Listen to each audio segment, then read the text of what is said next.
She only wanted to help her aunt for one night, but that one night changed everything. A rich man saw her in a hotel room and judged her by the uniform she wore. He thought she was part of a special service the hotel had arranged for him. Just a surprise, a moment, a thing. But she just wanted to clean the room and leave quietly, without being seen. She had no idea someone would see her, and that one mistake would rewrite her life. Emma sat in her small room, bent over a textbook, trying hard to focus. The lamp on her desk flickered again, casting moving shadows on the wall. Outside, the rain kept falling loud, steady, like a slow ticking clock. She was tired of studying, tired of worrying. Her medical scholarship interview was just 2 days away, the most important day of her life. Then her phone rang. She looked at the screen. Aunt Lily. She picked up quickly. "Auntie." There was a pause, then a soft, shaky voice.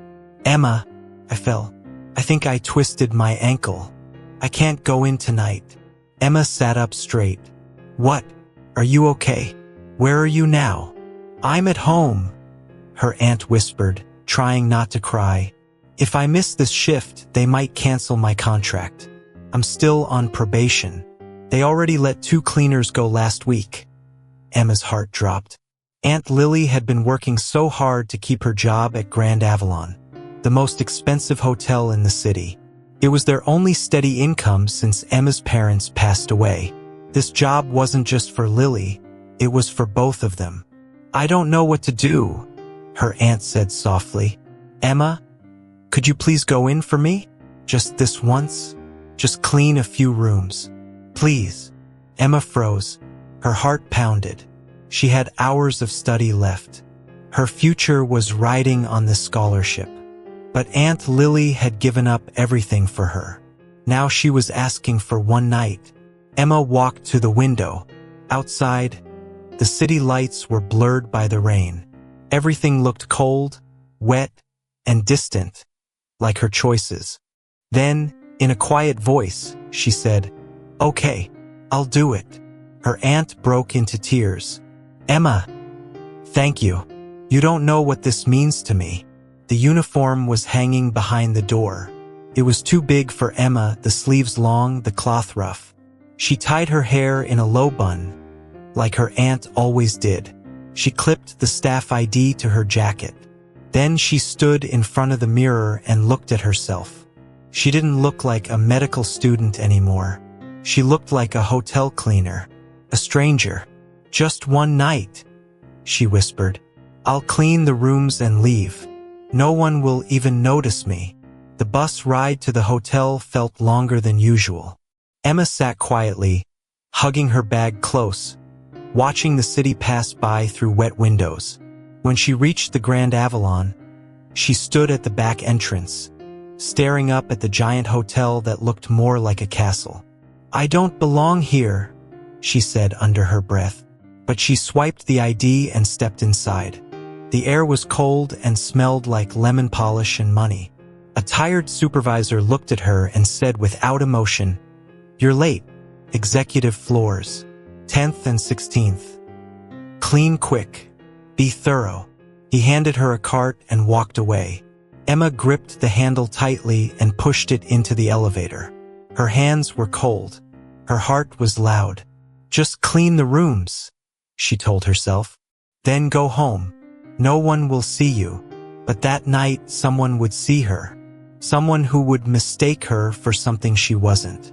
And everything she believed about herself, her dignity, her future, her place in the world, would be tested. The elevator doors slid open with a soft ding. Emma stepped out onto the 10th floor, and for a moment it didn't feel like real life.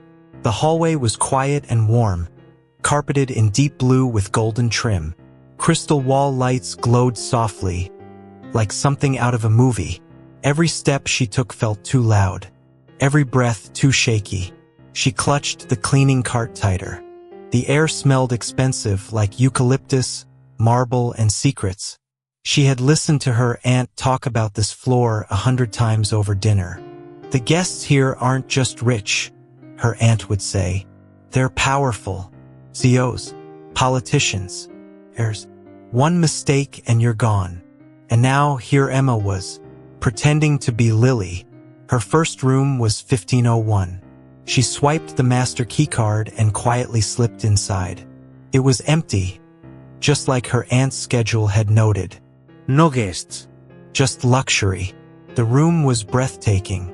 Velvet curtains, marble floors, a king-sized bed made with perfect folds, fresh lilies in a vase by the window.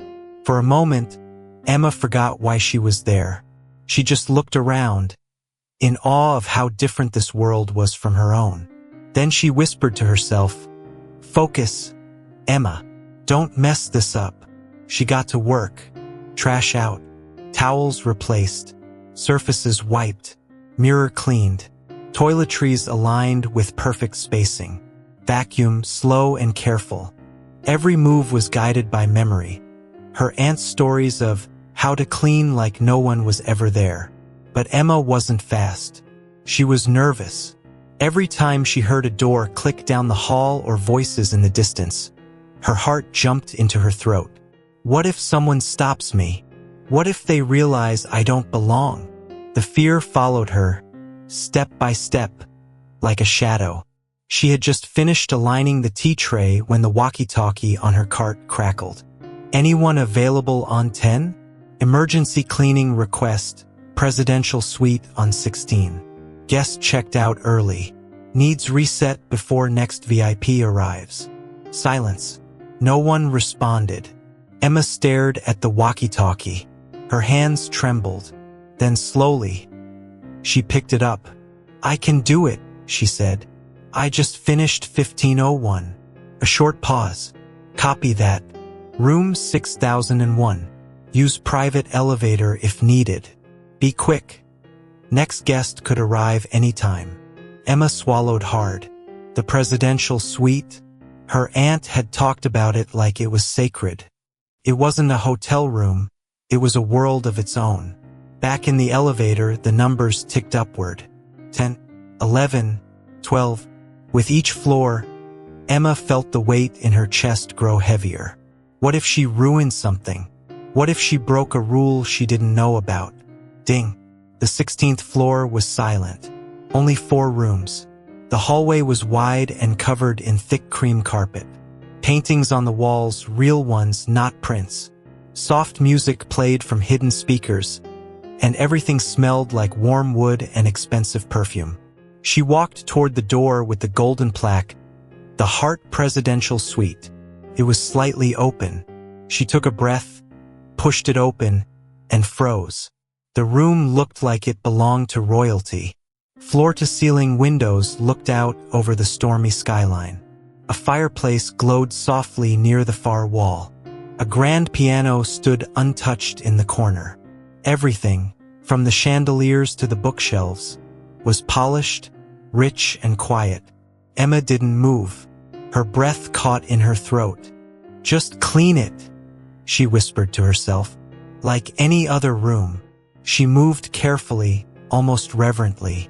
She stripped and remade the bed with slow precision, fluffed the pillows, wiped every surface.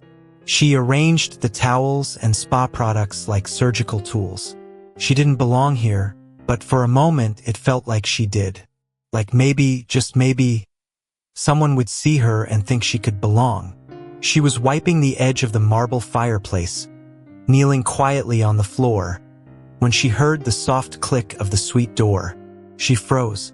First, she thought it was housekeeping, maybe someone double-checking her work. But then, a voice. Deep, calm, sharp. "Well, this is unexpected." Emma's hand froze mid-wipe. That voice wasn't tired like staff. It was alert, confident, curious. She turned slowly. Standing in the doorway was a man in a perfectly tailored suit. Tall, broad-shouldered, salt and pepper hair, a phone still in his hand. His eyes scanned her face, then her uniform. Then he raised an eyebrow and smiled. "I wasn't told about any surprise tonight," he said.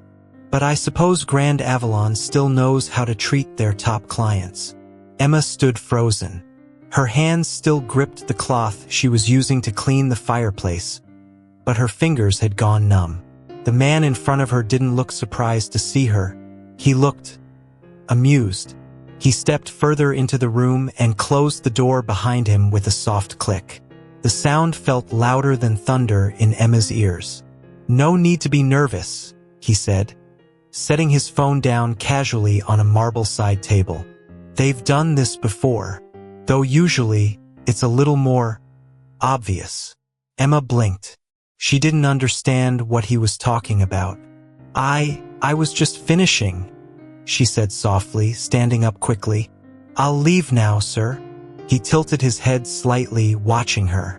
"Drop the act." "It's okay," he said, smiling politely. "I told them I didn't want these arrangements anymore, but I appreciate the effort." Emma's heart dropped. "No.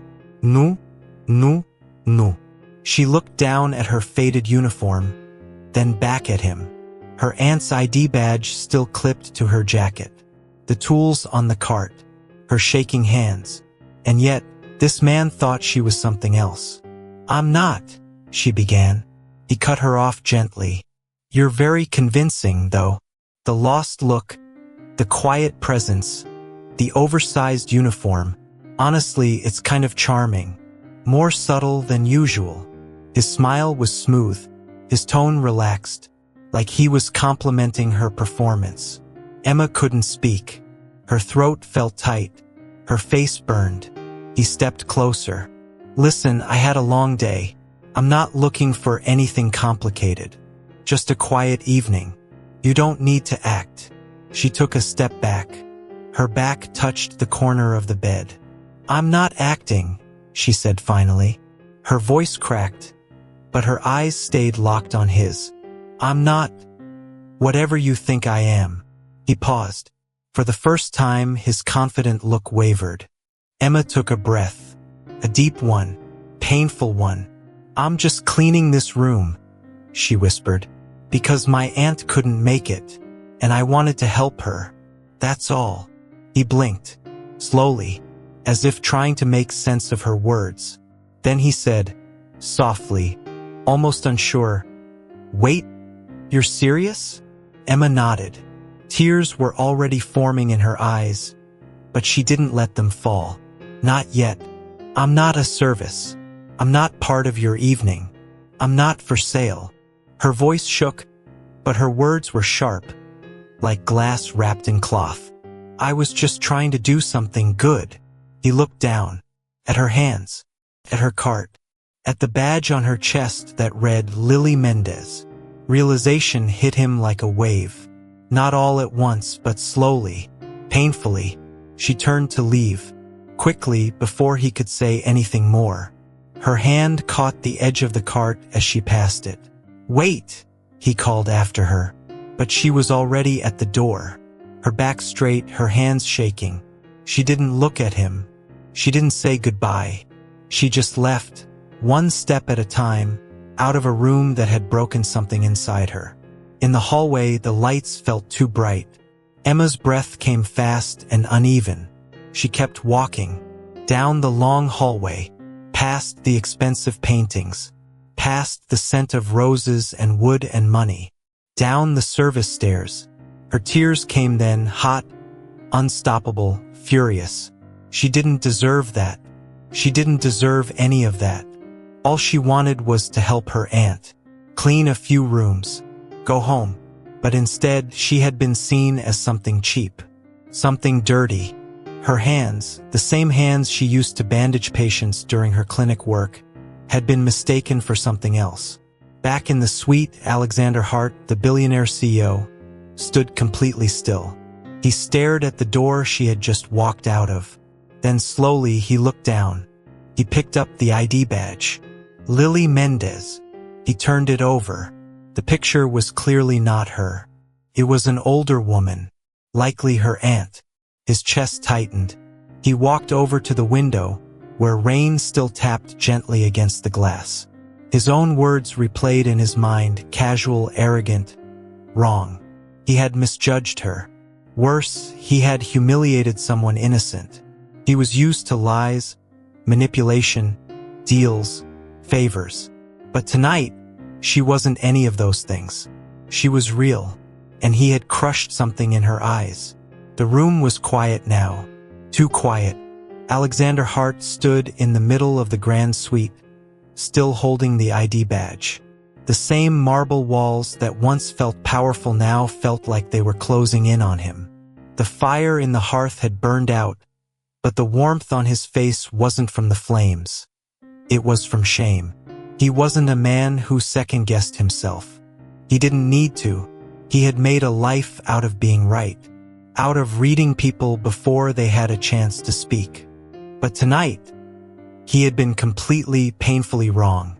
The image of her face, flushed, holding back tears, voice cracking, played again in his mind. And she didn't even fight back. She just explained. Calm, quiet, crushed. He looked down again at the badge. Lily Mendez. He frowned. That wasn't her name. He picked up his phone and called downstairs. This is Hart. I need footage from the 16th floor hallway and presidential suite. Last 2 hours. Immediately, the voice on the other end didn't ask questions. Yes, Mr. Hart. Right away.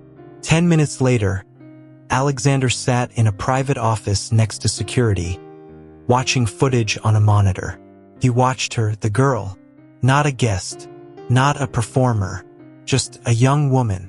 She struggled to push the cart down the hallway, clearly unsure of her surroundings. She moved quickly, efficiently, like she was trying not to be seen. No one met her. No exchange. No planning. She simply cleaned. Every movement was quiet, respectful, focused. She adjusted flowers, fixed pillows, checked the mirror for smudges. And then he saw it the moment she heard him arrive. Her shoulders tensed. She stood quickly, unsure, exactly as she had told him. Alexander leaned back in his chair, eyes closed. She wasn't pretending. She wasn't performing. She was telling the truth, and he hadn't believed her. Who is she? He asked quietly. The head of security looked uncomfortable. The badge belongs to Lily Mendez, longtime staff here. But the woman in the footage isn't Lily. We can run facial recognition. No, Alexander cut in. Just give me everything you have on Lily Mendez. Address, emergency contacts. Quietly. Yes, sir. Later that night, Alexander sat on his leather couch, tablet in hand. He flipped through Lily Mendez's file. 57 years old. 7 years of employment. Clean record. Lives in a modest apartment on the east side of the city.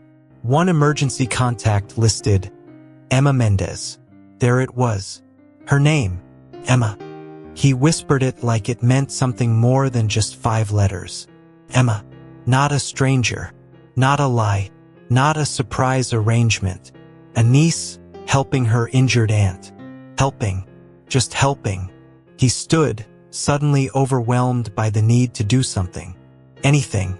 But what could he do to fix what he had broken?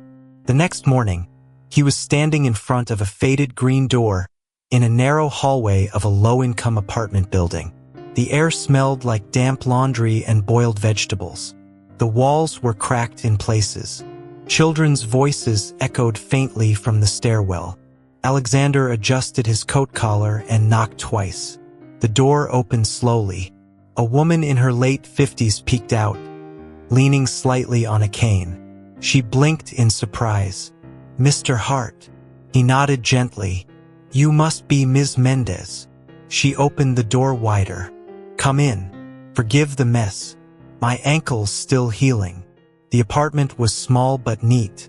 Medical textbooks sat stacked near a modest couch. The TV was off. A warm scent of lavender and ointment filled the room. I'm not here to cause trouble, Alexander said as he stepped inside. Lily gave a small, tired smile. I figured. You're not exactly the suing type. She sat down slowly, adjusting a blanket over her leg. "You're here because of Emma." Alexander nodded. "I realized last night that I made a terrible mistake." Lily looked down, fidgeting with the edge of her sweater. "She didn't want me to tell anyone. She said if someone found out she wasn't staff, I'd lose my job." She looked up again, eyes tired but proud. "She just wanted to help me. One night, one shift. She thought no one would notice." Alexander remained silent. He was listening, really listening, in a way he hadn't in years. Lily continued softly. "She hasn't stopped crying since she came home. Not because you yelled at her, but because you saw her as something she's not." He looked over at the books again. Medical school, scholarship papers, 2 part-time jobs listed in the folder. He was here as a man with something to fix. Room 213. That's what Lily had told him. "She volunteers at the student clinic after class. You'll find her there." He walked through the hallway slowly, taking in the energy of a place built on hope.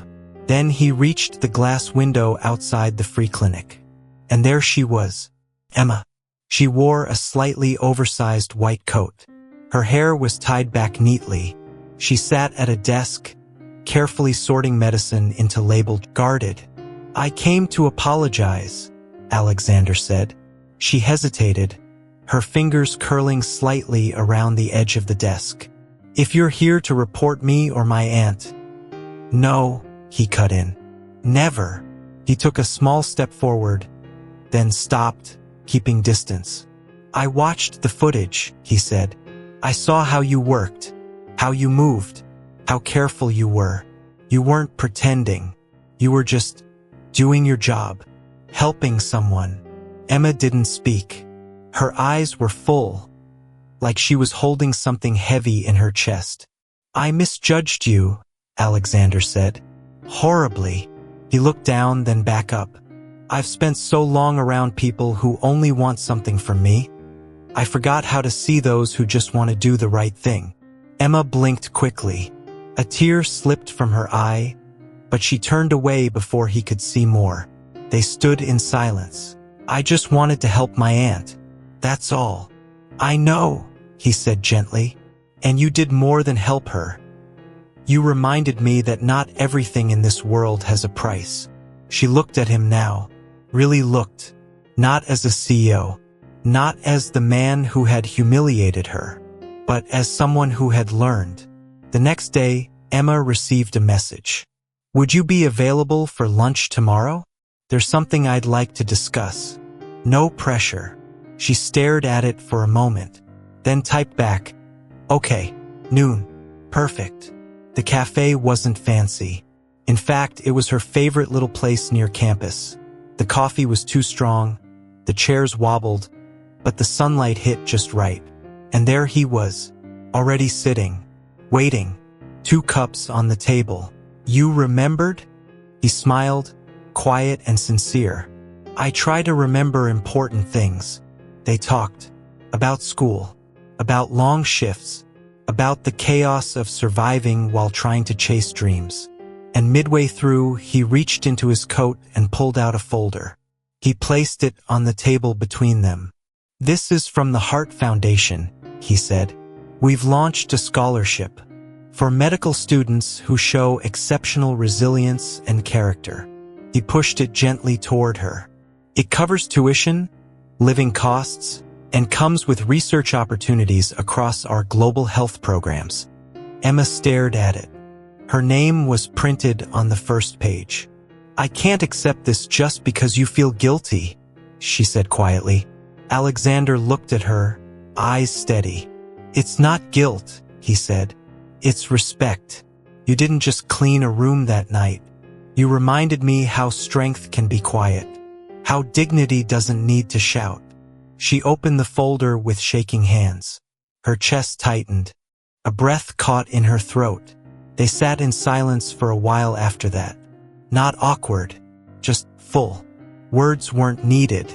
Only the quiet understanding that something had changed between them. something deep and unspoken. A year passed, not loudly, but like a page turning in a book. Emma had graduated from medical school with honors.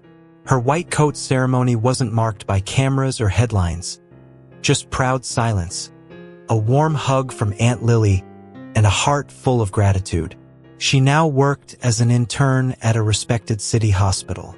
The hours were brutal, the pay modest, but she walked those hospital halls with pride. Not because of where she came from, but because she knew who she was. And Alexander? He was still Alexander Hart. Still the billionaire, the founder, the man on magazine covers. But those who knew him quietly whispered something had changed. He no longer looked through people. He looked at them, and he listened more than he spoke. The Hart Foundation, once just a side charity, had grown into a global movement. Free clinics, scholarships, mental health programs. Things he used to overlook, now they led his calendar. And every now and then, there would be a message. A coffee waiting on her break desk. A book with a note that read, "Thought of you." Emma never expected him to keep in touch. But he always did. Not with grand gestures, but with quiet presence. And perhaps that was what moved her most. Then came the night of the Hart Foundation's annual gala, held, of all places, at the Grand Avalon. Emma stood outside the same grand doors where her story had once twisted painfully. But now she stood straight, not in uniform, but in a navy gown that shimmered softly under the lights. Her hair tied up, her steps steady. She walked into the ballroom as someone seen, not someone passing through. Inside, the chandeliers glowed. Soft jazz played. Guests smiled, unaware that among them stood the very soul of the foundation's transformation. Later that evening, Alexander stood at the podium to deliver the final speech. The crowd quieted. He adjusted the mic, scanned the room, and smiled. "I've spent most of my life chasing value," he began. "Money, titles, influence. I thought those things mattered most." A pause, a breath. "But this year, I met someone who completely unraveled that belief." A soft murmur moved through the crowd. Emma, standing near the back wall, felt her heart begin to race. Alexander continued. "She didn't come from power or money. She wasn't a client, or a donor, or a CEO. She was someone I met by accident. Though now, I don't think it was an accident at all." He looked toward the back of the room. His gaze found Emma. In one moment, with quiet grace and painful honesty, she reminded me what dignity looks like when no one is watching. And for that, I owe her more than an apology. I owe her my change. The applause was warm, but Emma didn't hear it. She just felt her eyes sting. Not from sadness, but from something like healing. Later, as the ballroom emptied and soft music continued, Emma stepped onto the balcony. The city sparkled below like 1,000 scattered stars. She took a deep breath. "Emma!" His voice behind her was soft. She turned. Alexander stood there. Not the businessman, not the billionaire, but simply a man, slightly nervous, eyes kind. "I meant every word," he said. She nodded, unsure what to say. He stepped closer. "You know," he said with a gentle smile, "I've faced off with companies worth billions, negotiated deals that spanned continents. But nothing has ever made me more nervous than this." Emma smiled faintly. "Why?" He took a breath. "Because what I feel for you isn't calculated. It's not smart. It's not strategic. It's terrifyingly real." Her eyes widened. "I used to think I understood people," he said. "I could read them, control them, win them. But then one girl walked into my world. Not to impress, not to gain, just to help someone she loved. And that girl changed everything I thought I knew." Emma stood still, the city behind her, the wind brushing past her skin, and the truth hanging in the air. "I love you," Alexander said. Not because of what you did, but because of who you were when you thought no one was watching. Tears welled in her eyes again, and for the first time she didn't hold them back. She didn't speak. She didn't have to. She simply reached forward and held his hand. The years that followed weren't filled with headlines or spotlights, but with early morning walks, shared tea, post-it notes on lunchboxes, late-night calls during ER shifts, soft hands held under candlelight. Emma never stopped being herself, kind, grounded, strong. And Alexander never stopped showing up quietly, lovingly, without pride. Together they built a life, one built not on power, but on presence. Aunt Lily now lived in a small home Emma bought for her. She grew roses in the yard and often teased Alexander. "You thought she was hotel staff. Look who ended up mopping your heart instead."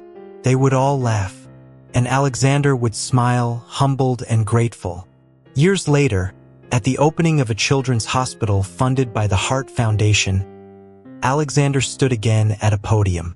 He scanned the crowd, then found Emma standing in the wings, hands folded over her coat, watching. "Success," he said, "used to mean more money, more recognition. But now I know, success means seeing someone and becoming better just by knowing them." He smiled. "I once searched for luxury, but my heart was conquered by something greater. A woman who never needed to be given anything, because she herself was the gift."